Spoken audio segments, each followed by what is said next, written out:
We're going live on the interwebs for event icons. Hey, how's it going, everybody? Let's get rocking and rolling. All our viewers, get on in, get in live, get your comments in the chat. Let's get rocking and rolling. What's going on, everybody? Will Curran, Endless Events, back here for another Event Icons. I'm so excited for this week's guest. I feel like it's a long time coming because I have known about this guest and his company for so long. I really don't know why we haven't had him on the show yet, but I am just so glad we got connected. He ended up joining our community and we got more depth connected, and I was nerded out so hardcore. I was like, we have to get a podcast because I want to dive even deeper into this as well. So you guys are going to love it. If you're looking for audience engagement, you're trying to figure out how do you get more data for your events, this is going to be the episode for you. So let's kick it off with this week's Event Icons. All right, I'm not going to delay any further. We got to get our guest in the house. Mr. Ryan Costello of Event Farm.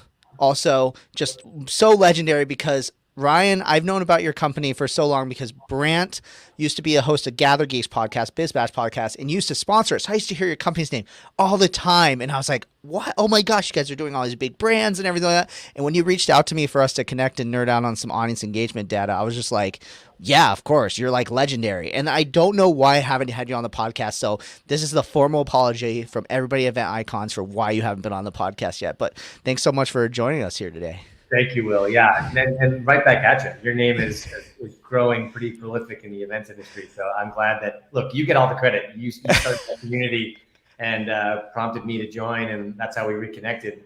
So thanks for doing that. Absolutely. Absolutely. Well, hey, I think everyone needs to hear your story because you're not like the new young buck on the show. You've been doing this for a while, and like when it comes to especially event technology, you're like an OG who's been around the block. So can you tell everyone a little bit of like your story? What got you in the events industry? What had you start Event Farm, and kind of like where has things changed, and you guys had a really crazy like business experience in 2019 too. So lead us through the story. What got you to where you are today? Yeah, thanks, Will. Yeah, OG is I like that. I guess OG and also just authentic. Like I really care about this industry a lot.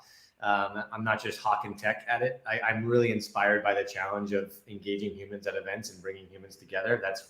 I get up in the morning excited about that. So I don't know if everyone does, but I'll just tell you that I do. And so I'm really passionate about what we build. I'm passionate about who we work with, and I'm passionate about the industry as a whole. And certainly right now is a really challenging time for the industry. So I'm trying to do everything I can to help reinvent it, help shape it, help, do what I can. So, but my story on how I even got in the events industry, I got into events sort of backwards in the sense that I fell into putting on an event. I was working I went to Georgetown University undergrad. I got a computer science degree there. I got out of school. I didn't want to code.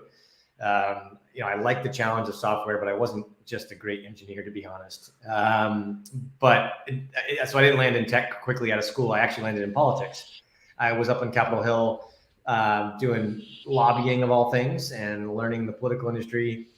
And I came across a nonprofit organization that I wanted to help raise money for. And this was a music-based charity out of Durham, North Carolina called Music Maker Relief Foundation. At my young, naive 22, 23-year-old age, I thought I was a big bad lobbyist and I could bring this charity up to DC and we'd go shake down Congress for some appropriation to give them some money. So I literally convinced them to be a pro bono client. I convinced my bosses to let me work on it.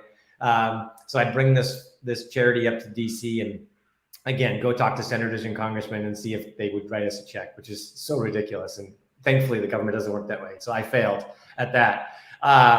But there was interest in what we were doing in the work. And it was about helping American roots musicians and the history of American roots music stay a part of our cultural fabric in America. So there was a lot, and I am a big music lover. And I just thought there was a lot of meat here. The way I was going about it was wrong. And so my takeaway was, let's put on an event. Let's bring the charity in an official capacity to Washington, D.C. with its musicians and its artists and its cause and its volunteers. Let's show Capitol Hill what we do and leverage congressional support by them attending, by them giving speeches, them talking about the influence of music, and leverage their support to generate corporate interest in private donors, which is a typical way that you generate nonprofit revenue in D.C. And so that's and I didn't know that. I was young and I was just trying to figure things out. So, long story short, I ended up, opening my big mouth for this charity saying, hey, I'll put on an event for you. I don't know what I'm doing, but how hard can it be? That event turned into, such a big success that I ended up doing, actually, it was only 8 times I did it, but I did it over the course of 10 years. So it was meant to be an annual festival, not a Bonnaroo or Coachella, but it was a festival in pretty decent size for the DC, corporate nonprofit scene. At its height, we were on the roof of the Kennedy Center with 5,000-6,000 people and multiple stages and multiple acts. And but over the course of 8 years, we ended up raising several $1 million for this charity. And I learned how to produce events literally from the ground up, everything from everything you event planners do every single day. The production, the insurance, the catering, the staging, the permitting, the security, the bathrooms, and I did it by myself and as a volunteer for this organization, as a part of and literally as a side job. Along the way, I started running into challenges that I thought technology could help with. Remember, I was a computer science major, and I was actually on another side job, was actually trying to start a software company with a fellow Georgetown alum who was one of the smartest kids in the computer science program. So I started to get some interest in software and technology and startups, as well as producing this event. So what drove Event Farm to be a thing is that we started to struggle with, I was literally walking around 535 congressional offices, 435 in the House, 100 in the Senate, handing physical invitations out to people, begging them to come to my event. This is year 1, year 2. I was walking them, and I couldn't even mail them, because this is back when anthrax was a thing, after September 11th. I couldn't even mail them to Capitol. I had to physically walk them. And I was like, this is ridiculous. And so not only is it ridiculous that I'm physically doing this, but Will, imagine you're some legislative director of a congressman. I really want you there because you're a senior staff, and you're going to generate value for my sponsors if you're there, right? If I have a bunch of interns that are just drinking my free beer, probably not that worth a lot of corporate value. Yeah, I get the nonprofit donor value, but the sponsors wanted more than that, and they wanted the right people in the room. And that's the critical insight: the right people in the room. So I would walk around these congressional offices, hand you 2 tickets, Will. So if I even got to you and did it, I'd say, Will, I want you there. And you're like, oh, no doubt about it, Ryan. This looks like a great event. I'll be there next Wednesday night. Well, next Wednesday night comes around and there's a late vote in Congress, or you couldn't find a babysitter, or something goes on where you can't make it. So at Wednesday at 6 p.m. in your office, you stand up at your desk and you say, hey guys, I can't make it to this party tonight. It's going to be awesome. It's for a great cause, and it's awesome music and awesome food. Who wants to go? Who in the office at 6 o'clock on a Wednesday night is going to say yes to that? The people with no obligations, the younger folk, the people that unfortunately I didn't want there, the interns. And so I had a problem that I was struggling with, this transferability of tickets, trying to restrict access to get the right people in the room. And I had a physical logistics problem with me walking around to 535 congressional offices. These are the insights that set me out to say, I need software to help me. And I want software that's not ticketing software, because ticketing software lets you transfer tickets too, because it has to. Because if I buy a ticket, I should be able to transfer it to Will if I can't make it, because I own the ticket. These were free tickets. These were invites. They were actually invitations. So I actually needed a non-transferable electronic invitation. In the early 2000s, this did not exist. You only had things like Evite was just getting going, and that's like for birthday parties, isn't really relevant here. Eventbrite's just getting started. They're really a ticketing platform. Cvent's getting its legs, but again, they're focused on registrations and ticket fees and ticketing, right? And you could transfer your conference badge to a colleague if you want to. Nobody was thinking about this non-transferable electronic invitation. So I got my friend in the computer science program and I just sit down and start writing code back in the early 2000s to solve this problem for ourselves. No intention of selling software to companies or outside of our own use case. And we used it for several years at our event. And that's one of the key factors in how we generated, millions of dollars of revenue for this nonprofit, is because we used it to get the right people in the room. We invited only the people we wanted. We made sure the invites were not transferable. And if they couldn't make it, that's fine, Will. I got your 2 tickets and used them for another legislative director on the Capitol Hill. And my sponsor dollars went through the roof, all by myself doing this. So that's the kind of the grassroots story, Will, of me being a true event producer and planner and having the insight on saying software can help me.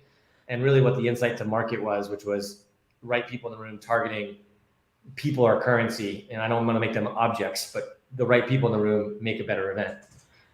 That's just like insanely incredible. Like, I didn't know that part of the backstory about the like, yeah, literally, like you had to hand these invites, and I love that analogy of like, yeah, like you end up getting the wrong target audience because you weren't able to like control who was coming into your event in a lot of ways. And you know what's really interesting is like I think sometimes we don't really think about that in terms of our event, because events are sometimes about getting the right people in the room as much as it's just getting people in the room in a lot of ways. Yeah, butts and seats, right? You always hear that word. Just need, sometimes you need butt and seats, and sometimes you do. And I'm not saying we can't. I'm not looking at that today. For my use case, I didn't have a volume problem. I could get 5,000 interns to show up and drink my free beer. I had a quality problem. And I needed those people to show up and want to donate to this charity and to give that value to the sponsors. So okay, good to know. Okay, so fast forward, so you guys launch Event Farm through like basically your nonprofit event, but then you turn this into like a full-time thing, doing the software and everything like that. What does your guys' like event stack kind of look like? What sort of features are you moving on beyond just ticketing? Because you guys did more than just ticketing, and then maybe like allude to into kind of where you are now as part of that journey. Yeah, so we actually come to market with a couple basic things. And honestly, the word ticketing, all my employees that worked for me for years would laugh if you said that in my presence, because I have been the anti-ticketing guy, and here's why. I messed up, not ticketing. no, all good. No. And we certainly do ticketing, but I've been really trying to hammer this point of, ticketing to me implies that you buy it, you own it. It's a transaction that you now can do something with, right? And it's almost like, it turns into a QR code and you're just a cattle going through a turnstile, right? Where I got really passionate was this idea of an invitation, a restricted access, only available to Will, non-transferable thing. So that's why I was careful that we actually were what I would call as an invitation platform to start, a corporate invitation platform. We didn't even have a name for it. Before Event Farm, it was RSVP thing, just internally in our company. So that idea of non-transferable invitations to targeted audiences was feature number one. Feature number two, the next thing I really cared about was design and branding. So I went out and I was looking at like Evite and Eventbrite and Cvent, and I was like, okay, think about my scenario. I worked a decade of my life to produce this event, a decade, and I did it 8 nights only. That's all I did. And it became a business. That event became its own business property. Okay. So I had 8 nights that I interacted with my audience over a decade. The fact that I would send out an invitation or an email to have you go register for my event on a non-branded experience on Eventbrite or Ticketmaster or Cvent blew my mind. I was like, this is my only touch point with Will. If he doesn't come to my event, he will never understand what I am about ever again.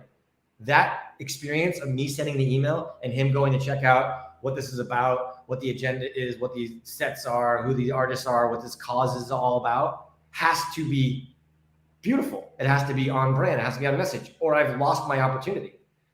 So this idea of beyond highly customizable, at the time, bespoke invitation design and website design was cooked into the Event Farm offering, and it still is to this day.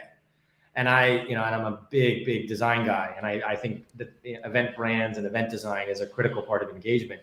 We'll talk about that. But so Will, when we first come to market, we've got the ability to like basically add first name, last name, and email, send out an email, right? It's not transferable. So if you forwarded it to Brant, he's just RSVPing for you, basic functionality. But to get the designs to work, this is early 2000s. This is way before Squarespace, way before Wix, way before. Yeah, like what you see is what you get didn't really exist back then. Did not exist. So we are taking Photoshop files and cutting them up, human being, myself and my co-founder Todd, cutting them up and turning them into CSS and HTML, and we're ingesting them. Completely not scalable, like disaster, right? We can handle one customer, at a time, right? Disaster, and we're charging pennies to do it. But I was so passionate about that idea that I was like, I can't get off this. This is and everybody wanted it. So I was like, I'm onto something. The technology will catch up. So let's just brute force it for the meantime. So for for a handful of years, we were literally ingesting Photoshop files and doing it manually. Oh my gosh. Such a pain in the ass. As someone who's done that, I know how much of a pain the ass that is. Yeah. So anyway, that value prop of non-transferable invites, restricted access, branding at all costs matters is how we start the conversation. We come to market. And very quickly, the brands that were sponsoring our event wanted it at their other Capitol Hill events. And then it just started, it was word of mouth. I didn't have any marketing budget. We bootstrapped the company. So there was no investment. There was no thesis. There was no business plan. There was no like $400 million VC fund coming in to help you no, out. no. Honestly, I look back and I was a little bit naive in a good way. Like I didn't do all my homework on all the competitors. Not that there were many of this little thing I was doing, but I certainly thought the event tech space was smaller than it was. But whatever, it gave me the confidence to go, and I went, and we did it. And I would say there was one big turning point early in the trajectory. Facebook calls us, the company Facebook, Meta. Wow. Someone at Facebook said, in the email, I think it was a phone call, and I when they said it, I thought they were joking. That was a friend making fun of me, like ha. Yeah, I'm gonna prank Ryan today and tell him that Facebook wants to buy his software. But sure enough, someone at Facebook found we were the first company to have a check-in app. Everyone knows what a check-in app is now. Yeah. We were the first company to have one in the App Store. I just thought that for me, I was worried. I was like the aesthetics of computers and wires and net servers out front looked awful to me. Yeah. And here comes the evolution of an iPad and BlackBerries, and I was like, this can be more elegant. So I was bullish on like mobile technology then. Wow. And so an iPad comes out, and I'm like, we're going to be the company that has a check-in app. So we're the first app in the App Store. And this is back. I'll tell you how early this is. This is like, there must have been 1,000 apps in the App Store or less. Wow. And what happened was, this is when the beer app that you could turn your phone and it looked like a fake beer was like the #1 downloaded app. Right? Yes, like Wild West. And what they didn't have any criteria for search. So if you typed in the word event in Apple, the Apple, I guess App Store, I don't know what it was called at that point, the Apple App Store in 2006, whatever the heck year we released it, 2007, we're the only thing that showed up because we were the first to market. So people were getting this app, right? And someone at Facebook found it and they were like, we want to use it. We don't really know what it does, but we want to use it. We're like, okay, we're going to let you do it. And all it did was check people in at the door. That's right. It got rid of the paper, got rid of the clipboard. Wow. Yeah. And it wasn't a computer, but it did some cool things other than that. The next thing I had in my event was I had those 5,000 people show up, right? And I had these 80 corporate sponsors and I had senators and congressmen, and I'm a one-man show. So I had basically 200 people that I had to see that night. Yeah. I had to see Will. You wrote me a $50,000 check. If I missed you, it was a 5,000 person event. I could have missed you if you came for 30 minutes. So I had the normal thing that you see in all the PR events. Here's Will's face. I had a volunteer out front. If you see this guy, do not let him in the door. Make sure you come get me. So I go to see Will. That's what I would do. Oh, wow. So like you greeted him. So I greeted him. Oh, right? Wow. And then what if Will also showed up at the same time as Senator, Johnson? Oh, crap. Right. So I had a problem. Right. And I was like, and it wasn't scalable and it wasn't working. So I was like, technology can help. So we had this app. I was like, why can't I get a text message when Will checks in? Oh my God, it's clever. So we call that arrival alert. So I get an alert when this guest arrives, right? And I was all of a sudden that was working, and I was like getting all these arrival alerts throughout the night on when Will and Senator so-and-so was there, and I was like able to send a runner to go get it or do it myself. And so little things that just seemed like we just put paper into an iPad format started to unlock for me. Wow. And then I could see how many VIPs were actually showed up in the door right now in real time without having to go up front, because I had my own phone on and I was in my pocket running around the event, and I was like, oh, and I would segment my guest list so I could see that 56% of my congressional delegation was here. So I knew not to start the program with the executive director to get the speech yet because my big VIPs were still coming. Stuff like that, right? Oh, so clever. So yeah, I mean, no one really does that. Really feels like anymore, even too. Like I don't know how many events where people are like, "Oh yeah, like let me know when this person gets here. Let's like go give them a VIP treatment when they first arrive." Right? Like, yeah. So anyway, that's a feature that's still on the platform today. But anyway, so Facebook sees this stuff and it's getting curious. And they're like, "This is cool. We want to do it." And like so we do it a couple events with them with just basic invitations to check in. And then they're like, "You just seem like somebody that wants to do stuff. Can we challenge you with something?" And I was like, "Yeah, hit me." And they're like, "You know the like button on Facebook?" I'm like, "Of course." Like, you like something? They're like, "We want to make that in real life at our events." And I was like, "Well, what do you mean?" It's like, I want to see humans with their hands walk up to a like button in a physical space. I want them to hit the button, and I want it to like something on their Facebook page online. Oh, wow. I wanted to take the offline world and convert it to digital action. Interesting. And they wanted to do it through a physical action from a human. Oh, And I interesting. was So like, this is like using the API for Facebook to be able to do this? yeah, but they wanted the physical representation of it in human setting. They wanted a Oh, button. wow. A They physical wanted a button. button built, and they wanted That's to wild. figure out how to make that and automate it so that a human could do that without walking up to it, entering your name, logging in, right? And I was like, that's really cool. I want to do that too. And that's where Event Farm took a deviation from we're going to be a registration company essentially to we're going to be an experience and engagement company. And so we went down this path and we ended up landing on what's common today is NFC and RFID technology to do something like that. So what we built for Facebook was the ability that Will would check in, and then on the fly, using that same check-in app, I would activate a wristband, boop, or a credential. I'd tap it to the device or the Bluetooth reader that's alongside. I'm sure you've seen that stuff in the wild today. I'd hand that to Will. And then Will would walk somewhere in this event and be presented with this floating or kiosk that would say like, and that was an NFC reader that would tap. It would have the API token for your Facebook account that I captured through registration, and voila, I was able to physically make a Facebook like happen in physical just with a tap of a wrist or tap of a credential. Wow. It's amazing because like this is like now we take this for so much granted. Like, there's so many NFC, RFID technologies. Oh, like gather information from vendors, like meet each other as attendees and things like that. And that like now this like seems like, oh yeah, everyone knows that that's possible, right? We've all been to a festival where we pay with something. But Right. like for you, this was like holy crap level like in 2007, innovation. like Yeah. no NFC was in no device, no tablet, no phone, right? So you had external weird hardware from China that you got to duct tape together and figure this out. It's Bluetooth spotty and janky, and yeah, I mean this is the first start of where this went. And yeah, now you're absolutely right. It's like now you're making payments with the RFID. Yeah. We do it every day. I literally bought Taco Bell with my like tapping my phone to the register like to this morning. But then I just started. So what so that was cool and inspiring. It was a great challenge working with a great partner and a great company. Then I just started to go down that path, and I was like, what else can I do, right? What else can? And then so I got to the idea of personalization and engagement.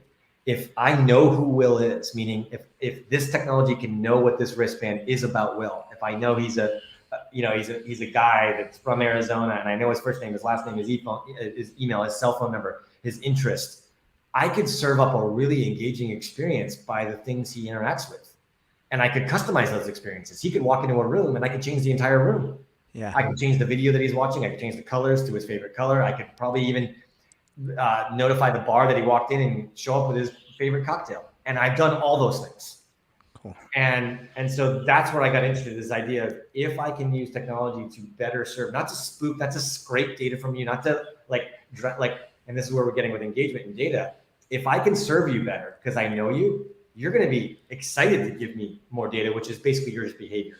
And so I produced events experimenting with this myself back in DC in those times. And I had events where people would take their wristband, their credentials, and they'd be literally tapping into walls, tapping into chairs, thinking like, no idea, but I want to see what you're going to give me. And, Interesting. Right. And that to me is a sign that you're on the right engagement path. Like, think about that. Yeah. They're trying to give you more data on what they're interested in and their behavior. They're trying to do it. And opposed to most events struggle to get a 0.041% survey monkey follow-up survey filled out. Right. Sure. And I have the opposite problem. I've got too much data. I got attendees climbing the walls trying to tap a window because they want to tell me that window's cool. Right. And because I presented it in an engaging way. I don't know what kind of events you're planning, man, but you got some people doing some weird stuff. Well, I mean, we had it makes sense. I can show you a picture of it at some point. We had, and you can go online and take a look. We did this party in DC called the New Media Party, White House Correspondents' Dinner Weekend. And I had this idea that I wanted to have the ability to, if you were listening to music right now from a band and you like the song, I want you to be able to download it right now.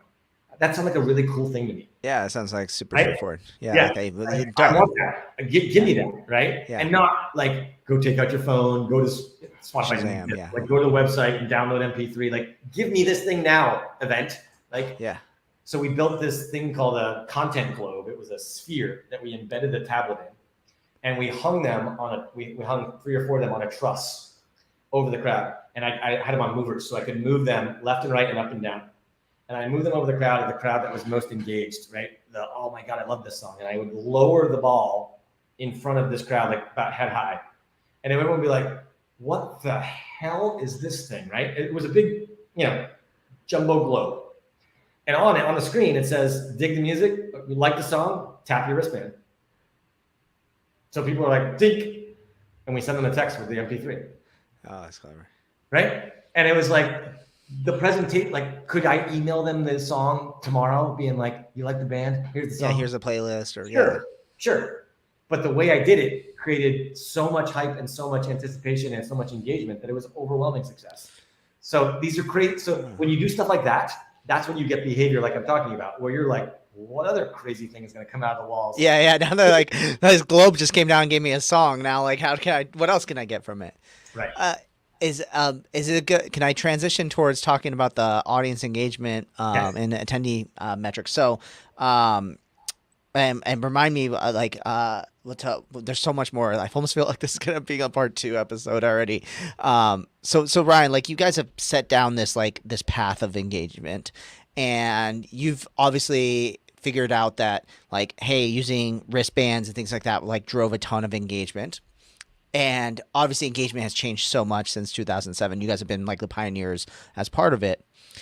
And one of the things that you and I, and what sparked me want to have you on the podcast to talk about this very specific topic, is that, you've definitely, you believe so much that you understand what actually engages an audience, like, confidently, like, not just like, I have ideas, I can do it. And that's like, maybe I have tons of ideas, I can tell you how to do it, but I can't confidently tell you, like, I can take your audience and engage them from level 1 to level 2.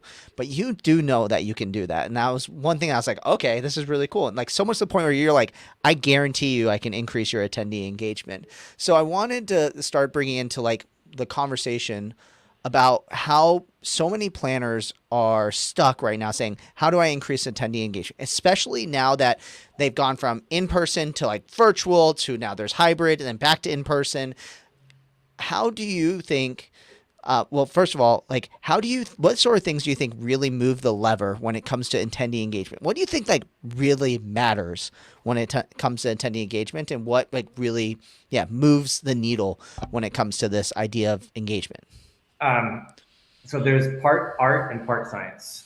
I'm a big believer on the art side because I'm a design person and I'm an experienced creator. And that's a term that we use at Event Farm. We try to work or inspire folks that work with us to be experienced creators and not be just a planner. I don't mean to be, I'm not trying to be rude to a planner. I'm saying, when I hear plan, I hear logistics. I don't hear art. I don't hear architect. I don't hear designer, right? I almost would love event designer, right? I want that as part of the job description. And I know some planners do have that in there, but I really try hard to inspire, because to create engagement, humans have to be inspired. They got to be wowed by you, right? And that's the business I think we're in events, right? We try to wow you with our menus, with our venues, with our decor lighting, right? With our signage. So why not, so let's just call that what it is. That's what the business we're in, is in the wow business. And the wow is the engagement business. And so it takes some artfulness. It takes being current. It takes understanding what human behavior, what humans want and need. And I'll get the example I always give, Will, is this. In the last decade, when we've been living in this on-demand economy and technology is just doing everything for us, like Uber and Lyft. So you go to an event in any cosmopolitan environment, a good chunk of that crowd is going to show up by Uber or Lyft, right? What happened before they got to your event? They were at their office or they were at home, and they're like, all right, I got 15 minutes. Take out the Uber app. Uber app's telling me exactly how long it's going to take me to get there. And they're going to pick me up in 1 minute. And I'm going to hit a button. Boop! And it shows up at my door. I get in the car. I have a, whatever experience, whatever. I get out. Don't even have to pay the guy. Don't even have to pay. Walk out and walk into the event. Wow. Was that convenient or what? I got what I want when I wanted it. And it took me exactly what I needed. And what an elegant user experience that was. My next question for you event planners. What is the first impression? Is the first impression of your event organizer at that level, above that level, or below that level? So they just got out of a world-class experience. They just got what they wanted, and they walk up at your door. What's the first thing they're going to feel? Are they feeling convenient? Know me, serve me, show me up on demand? I think No, that like so they have to do work. They have to where, like go where's the show up deal? to the registration system, get Oh, in there, nowhere to go. You yeah, and know, now I don't have Wi-Fi anymore, and oh my A through H lines, and who's got my badge, and oh my God, and what's the agenda for this thing, and like where's the people I know, right? All of a sudden, the second they show up at your event, life has gotten worse for them. No, it's true. Yeah, it's yeah, true. I'm sorry to say, I'm in the business, guys. I'm not making fun of anybody. This sucks, right? It's like, yeah. wow, that's a reality that we have to deal with. So that's something that I really lean in on. It's like, that's our challenge. We have to play at the level that the world is playing, not just your event. And the world is giving us a lot of functionality and user experience that's driving our expectations. So how can I take that art and that human behavior observation into my event experience? So let me give you an example of how something stupid like that triggered a feature idea for me. Yeah. So I was like, I'm not a big fan of name badge printing and all that stuff. I know it has its place in conferences and things like that, but like a lot of stuff I try to get away from that. But anyway, back to that check-in app. So I told you it could text message me when Will showed up. Well, what about like if Will got a text message when he showed up? That was like, hey, Will, thanks for showing up. And hey, the Wi-Fi password's, it's free, and here's the Wi-Fi password. And hey, reminder, the keynote's at 7. That would feel like my Uber experience. Yeah, I feel like delivering on when you need it, when you need it, on demand. You got it. It's relevant to what I walked in. I did nothing. I just showed up and you delivered something to me, right? And so that is texting is an enormous part of our platform today. And so something like that is something that keeps the continuity of the user experience in the world connected to the event experience. So now that I've got this welcome text from you, I start to expect more from you as an event. Yeah, I expect you to tell me where to go, what to do, all the right. And I say you like the wizard behind the curtain at the event, whoever's pushing the button. But I expect more. Like I should be able to be like, where are the bathrooms thing, right? Yeah. Right. And that's where we try to take the technology. And so anyway, that's the art part of it. The science part of it, Will, that you were talking about, or you were asking, that I think you were getting to, was when I say engagement. I always ask people, and this is a little bit dated now at this point because we've been so successful at driving this conversation, but how would you measure engagement? Yeah, that's the question I think no one really has the true answer to. Yeah, too. Like, so I found myself like 5-6 years ago asking that question to a lot of planners in the room, and a lot of people would be like, yeah, it would be long pause, and I'd let it be awkward, and okay, let me throw out some ideas for you that you could possibly defend to me as ways that you could let me pretend I'm your boss. I'm the CMO of some big company. You're the event planner, and I'm going to ask you, how'd it go last night, Will? And you're like, it was freaking great. People had a great time. They're so happy. They had fun. And they're like, okay, prove it to me. I'd be like, there's 200 chat messages in the chat. Or even, I have some pictures. Yeah, pictures. Yeah. There's some people on Facebook that liked it, right? Or maybe like if they're really like thinking like from a marketing perspective, they're doing an NPS score or something like that. Yeah, maybe. Yeah, exactly. Maybe right? if they're really achievers, they're doing that. But like, wow. So you start breaking this down, you're like, those aren't really. I mean, those are just you telling anecdotal stories here. There's no way to measure this. And so then you start to break down what is the actual measurement of engagement. Well, what is engagement? It's me doing something to try to engage you. So on this call right now, I can look you in the eye and I can see you're engaged. I can't do that with 5,000 attendees. No, I can't. I have to have some other way to measure it. And we just said it can't be pictures. Sure, you can have a vanity metric of Facebook likes, but like, what about all those conversations? What about all those, here's the word, interactions that are happening all the time throughout an event or a conference? And there are millions of them. There are people, attendee to attendee, speaker to attendee, exhibitor to attendee, exhibitor to exhibitor, right? If you look at the web, it's millions of interactions that are happening. That is actually the currency of the measurement. Because if I put out hey, are you listening? And I can't see your eyes, or you go like this, and I can't hear you, I have no way to know that you're giving it back to me. So what you give back is actually the measurement, and that's called interaction. So here's how that works. Basic. If you want to use email as the example, I send an email. Do you open it? That's an interaction. I can't qualify that from did he read it? But I do get a data point that he opened it. What's another interaction? Well, in the event use case, that's an invitation. He opened it. Cool. Did he RSVP? Oh, he did. I can track that interaction because he actually filled out the form. Another interaction. Cool. Did he check in? Yeah, that's another interaction. Oh, cool. Did he receive a welcome text from us with some sort of, maybe it's a welcome text with the Wi-Fi password and a link to a coupon to buy our product? Ooh, crazy idea. Did he click on that link? He did. Huh.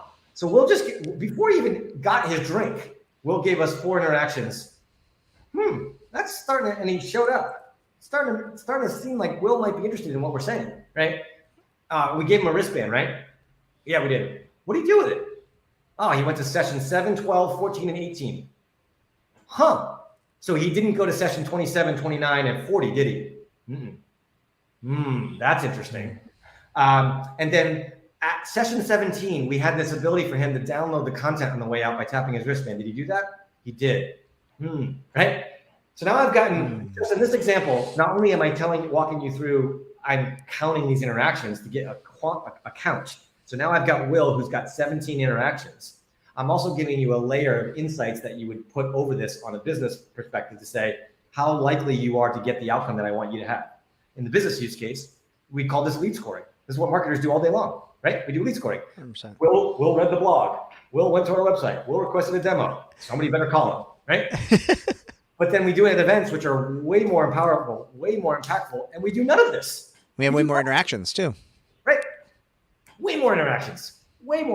And so, yeah, the average interaction count that we're seeing on a decent event is, somewhere between 10 and 12 per attendee. Wow. If I told you you get 10 or 12 interaction touch points as a marketer for a single channel, you'd be like, that's awesome. I'll give you lots of money for that, please. And, oh, by the way, when they did all these things, they spent hours with us. It's like, there's why events work, guys. Yeah. This is what we have to defend as event producers and technologists. This is what we have to preach to corporate America and all the people paying the bills. This is why it works. Mm-hmm. And we know it works. Our guts tell us it works, but we've never put the science and the technology behind it to say, here is the fact. And that's what we're trying to do. But that's why it's an art and a science. You can't just put out surveys and get everybody to answer them. I always say if surveys could do everything, events wouldn't exist. Right? SurveyMonkey would be the $1 trillion, would be the only company in the world. Yeah. You just ask everybody what they needed to get from you, and you get all the answers. It's not that easy, right? Yeah. There's where that artful, that artful craft that I like to call of, really being prideful of the craft of event and experience making unlocks this with the right technology to give you a tool set to do that. Like, how do I get Will to give me that insight that I want from him? And if I could just send an email to say, Will, what do you think? I wouldn't need to do this. Yeah. Well, in a lot of ways too, right now, surveys are extremely hard to gather data from. So the more, again, to the Uber style of on demand is that people are almost expecting you to read their minds now.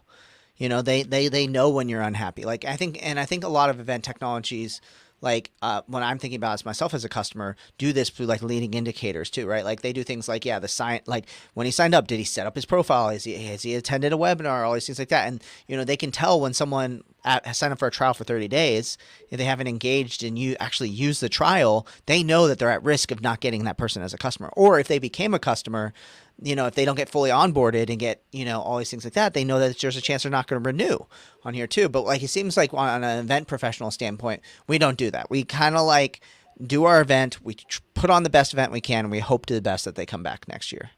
Totally.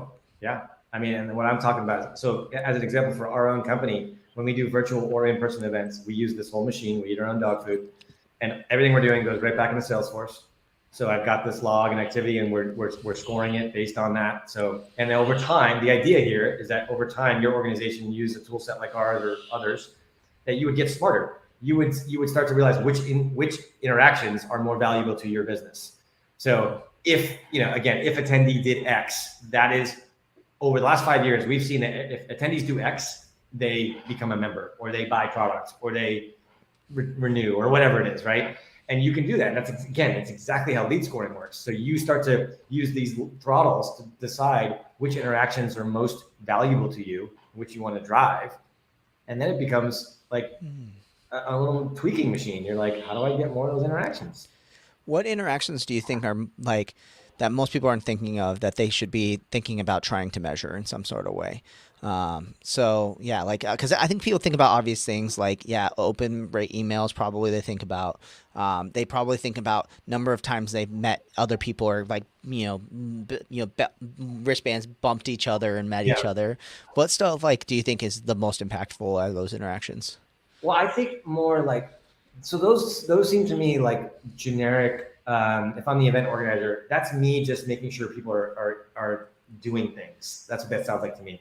Yeah, yeah, they're busy work. It feels like busy work rather than it's like I'm proving to myself that people are here moving around, right? That's kind of what that feels like to me. I would like to, I get to be way more specific on like, well, I don't know if you want to take the conference example or like a corporate event. Let's do a corporate one because it's super basic. A corporate event has an agenda. Sell whatever the hell you're selling to these people, right? So let's get really specific. How do we actually get these people, again, what do we think we need to know, or what insight could we get, behavior could Will give us that would likely lead us to believe that he would want to be a buyer? I'll give a great example. We've done this, done different flavors. We've done it with Google many times. It's a content wall, or we actually even call it a digital gifting wall. So imagine a wall of screens, tablets, just on a wall. You can freaking double back Velcro it if you want to. Forget the production cost of this thing. And Google would bring in, 500 of the top CMOs in the country, their biggest advertisers, and they would roll out all their stuff that they're rolling out next year for all the ad programs that they can buy into, and they're trying to figure out which industries or what industries and what things these CMOs are most interested in. So imagine a wall of content, a wall of screens. Let's call it 15 tablets, and one of them says, are you interested in the rising on-demand car economy in India? That's what the screen says. Are you interested in healthcare in China? Are you interested in, that's all it says. And if you do, you go over and in our case, you can tap or scan a QR code, right? And so what you're doing, if you're surveying, right? Yeah. You're doing it again in that elegant, very heads up, not survey-based, not email transaction experience. It feels like different because it's in like a physical experience. Right, it's a physical experience. That's what an event is. It's a physical experience for a survey. Yeah. So let's go with that, right? And so that's an example where like, let's go right at the business point we're trying to make, or get the insight on it. So now I know that, CMOs that are interested in again, Google knew that if they were interested in the on-demand car economy in India, they were going to sell them this whole big thing. And so that was important insight that Google wanted from them, and they wanted to answer that. So that was an engaging way that we got the data that didn't feel like a obtrusive survey and did it. So it's very business focused. On a conference, do the same thing, but allow your exhibitors to do that. So don't just measure like, cool, like all these people are going around having fun on the showroom floor. Like give your exhibitors a tool set to do what I just said. That's what they want. Mm-hmm. They just don't, they want to scan the name badges, but they need more. They're here. Their exhibit booth is their private event in your event. Mm-hmm. But that's not the way it's treated, right? They show up, they set their booth up, and you hand them the QR code scanner and say, good luck, dudes. Like give them the power to be an event producer within their event. So I'll give you an example. Queuing is a cool feature we built. What does that mean? In-event queuing. So imagine there's an experience of any kind where there's going to be a line to do it. A demo, a meet and greet, a product demo, a trial, meet someone, whatever. I want to come back and schedule time to talk to a sales rep at a booth. That is a really time-suck situation. If I have to stand in line at the conference, I'm only going to be in a conference for 2 hours and I stand in line for 30 minutes. It's hurting my ability to see more. And it's, so I'm having, and less people are getting exposure to me. So we built the idea of queuing. Tap your wristband like you would at a restaurant. You walk up, you're like, hey, you got room for two? No, it'll be 30 minutes. Go to the bar. I'm not going to make you stand here at the host table waiting to call your name. Yeah, it's the worst. Right? That's what happens at events right now. I never thought about it that way. I've literally there's been companies that lost chances to have conversations because I pull up and it's just busy. And I'm just like, I'll just come back later. And then I probably never come back. You never do. And they don't get your data, right? So what ends up happening, so we built a queuing system that says like, boop, okay, Will, you're fifth in line. We'll text you when it's your time to come back. So you now go to the next booth over and then you get your text message. And even if you don't come back, Will, I know your interest was there, right? Yeah. That's the point. I got your data and then I'm like, hey, I know we missed you. Here's what we covered. Here's the link, right? So there's an example of a feature that exhibitors really freaking need. and is an engagement tactic and a tool to track data of interactions.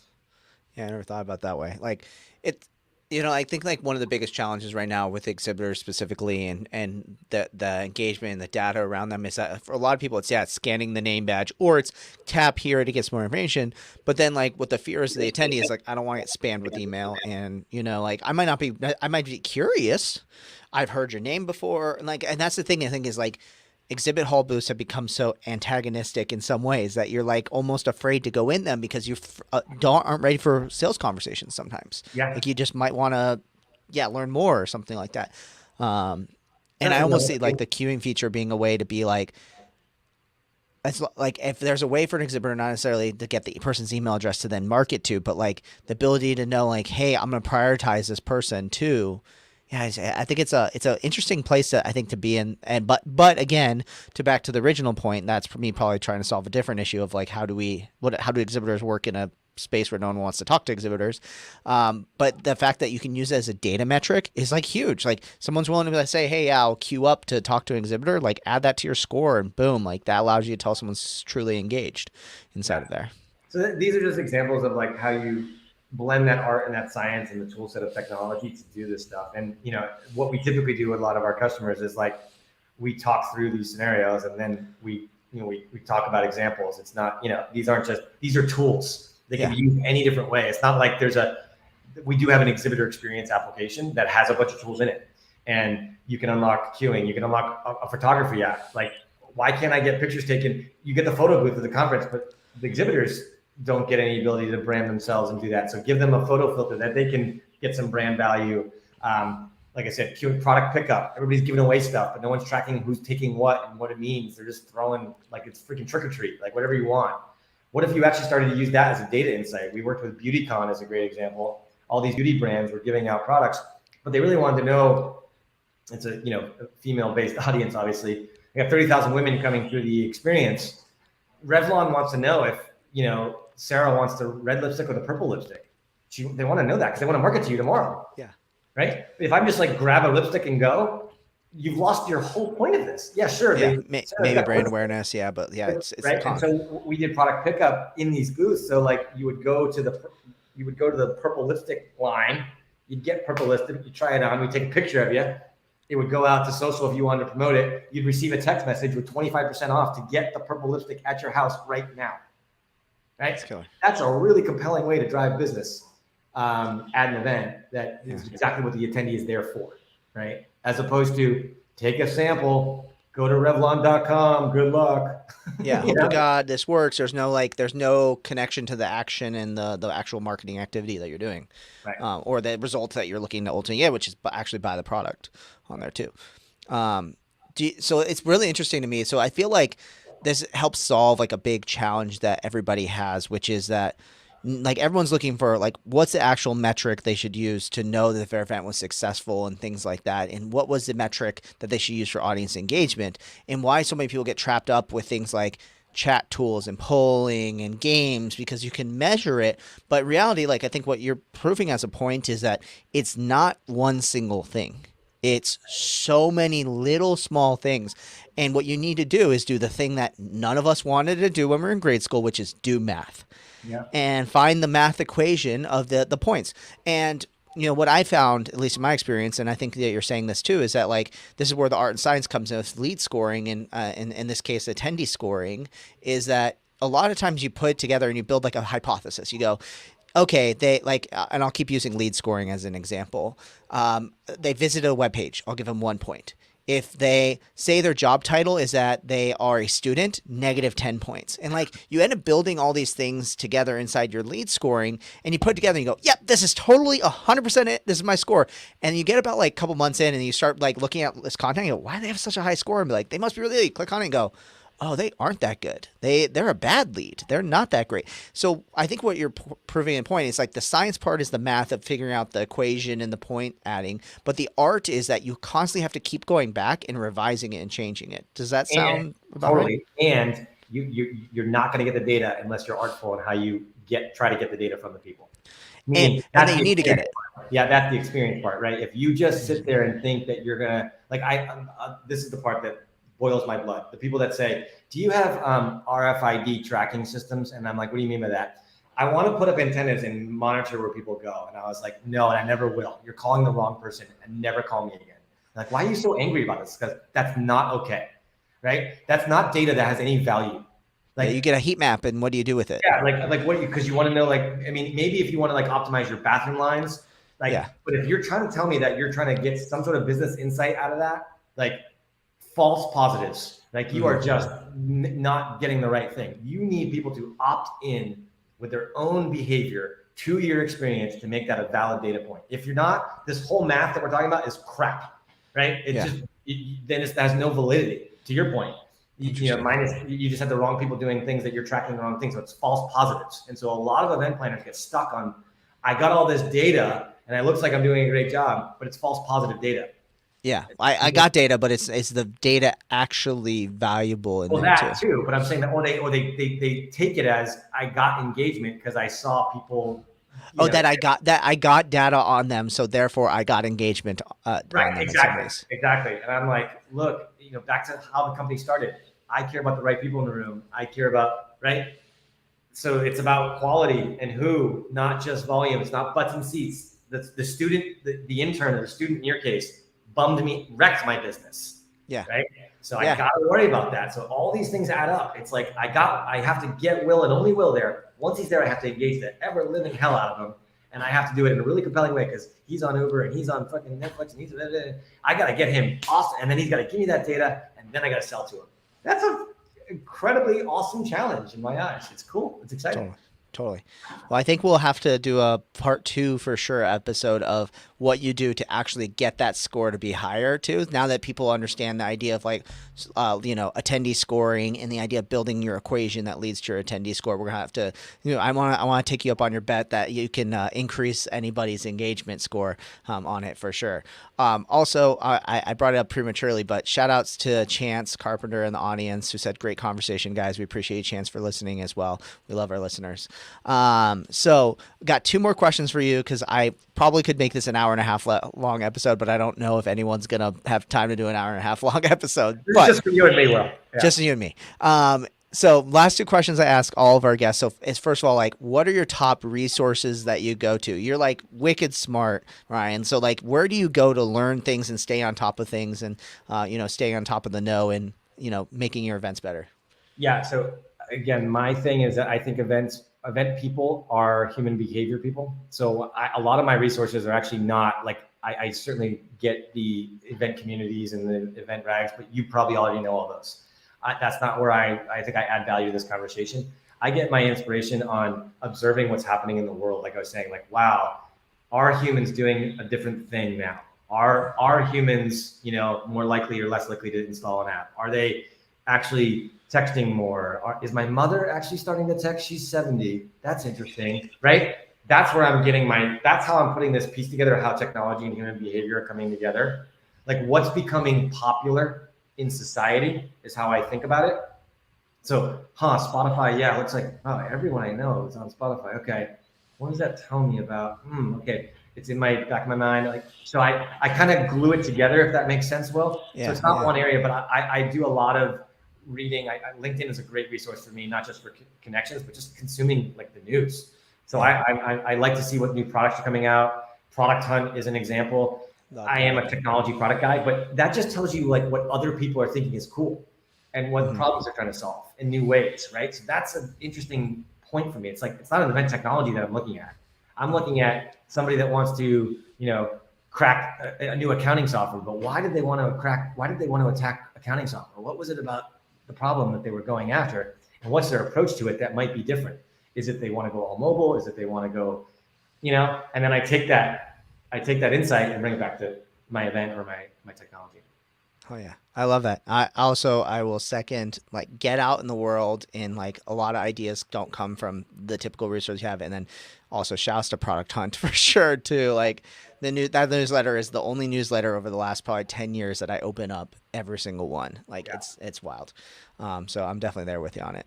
I also love the idea of like using resources, not necessarily in the direct way that you would think of it in, but using it as a frame of reference to be like, what does this mean people are wanting That's in right. some way? What is their desires out of this too? Because like I use Product Hunt to be like, oh, let me find the coolest, newest tools and know what's on top of it. But now I think about it too, I'm also, using tools like that. And I also use, what's it called? Exploding topics, which like tells you about stuff that's growing in Google searches. But like I look at it and I go, oh, like for example, there was like mushroom gummies, and not the kind of mushrooms everyone's thinking of, but the like just healthy mushrooms. And it was like, I'm noticing these like health trends are just going up. It almost looks like everybody's just trying to hack into new ways of doing it. I'm like, wow, like people are really trying to be more healthy, but like are sick of the typical like eat a salad sort of stuff to do. So like it shows you, like to your point, there's what people's desires are, and you're not going to find out about sometimes, I think, in the typical. We got to be current as event planners. That's what our job is. I mean, God, if I had to stereotype the event planner, that's what you're the best at. In your social network, you're the person that knows the hot new music, the new bar that opened up with the craft cocktails, right? That's what you know, the cool hotel in Vegas, right? That's who you are in your social group, right? So like, and you're the leader that everyone follows in doing that. Right. Yeah, that's a good point. Yeah, that's all a good point. I'm the person who, I was ranting about the other day. I was going to a music festival, and I was like, everyone, like, I want them to be in the know of what's going on in the community and this conversation going on. But I realized, like, my friends look at me as the planner to be the one that like knows what's going on and just to tell them what to do and to make that like Uber class on demand experience as well, to bring it all the way back. Okay, I got one last question for you, Ryan. What's your like number one tip that you had to give people? It can be related to engagement or anything at all, but what's your one tip that you'd have to give that you had to drop on everybody's plate? I think it's more about, I'm a guy that likes to challenge people. So it's not a tip like you're gonna save time or cut corner, because that's not who I am. I'm a guy that like, I want to spend more time if it's gonna be cooler and better and better engaging. So I would say the tip is like, don't cut the corner. Because I just think it's like someone new in our company recently asked, like they were asking like, give me the Ryan Costello, this story that we're talking about, serve me the Kool-Aid. And we were talking about how do you know if the experience is engaging, and I talked about the math, and then I was like, let me just back up for a second. You ever walk into an event and 3 seconds in, you're gonna last 3 seconds here? You ever been to an event and you're like, whoa, this is not my vibe right now? You ever felt that? And everyone in this world has felt that, right? Yeah. That's what I'm fighting against in the world. That is my enemy, like Ryan Costello's enemy. And I'm trying to empower event planners to never let that happen. And that takes commitment. It takes not cutting corners, because again, inspiring humans is a challenge. And so my tip is like, don't forget that. Like, you gotta wow us. You're in the business of humans. And like, I'm taking 5 hours of my day to come be in your care and your marketing. You better bring your A game or I'm out of there. And I can find a lot of other places to get wowed. The bar down the street, the hotel lobby down the street that's got perfumed lobby and great music and a great network. And I can invite people there, right? You got to really stand out. Yeah. So it's more of a challenge than a tip, I would say. But the tip would be, don't forget, humans are hard. I'll level it up and say, also, don't become the event that you get 5 hours into the 10-hour event and realize it's not your thing too. Because then it's even worse, because you actually waste your time versus just walking out the door in the first place too. I love that. Ryan, like, seriously, so awesome. We're going to have to do this again. This has just been so awesome. You're a legend in so many different ways in the event technology space, and I appreciate you so much for coming on the podcast. Thanks for doing it, Will. Happy Friday. Well, if people want to check you out, they want to learn more about Event Farm and where you guys are going, all those things like that, where do people go? Yeah, the website for the company is eventfarm.com, and then I'm pretty active on LinkedIn. I think my handle is just linkedin.com/Ryan Costello. But I write a lot, talk a lot, and I'll catch you at the next event for sure. I love it. Awesome. Thanks again, Ryan, for being here. And thanks to all of our listeners. Shout out to Chance for the awesome comment, coming in, joining us live. If you want to catch more event icons, make sure to head over to event-icons.com and subscribe. Don't miss out on the next episode. But for now, we got to go get a little bit more nerdy when it comes to audience engagement. So stay tuned probably for another episode with Ryan where we'll get a little bit more nerdy as well. So thanks everybody for joining, and everybody have a great day.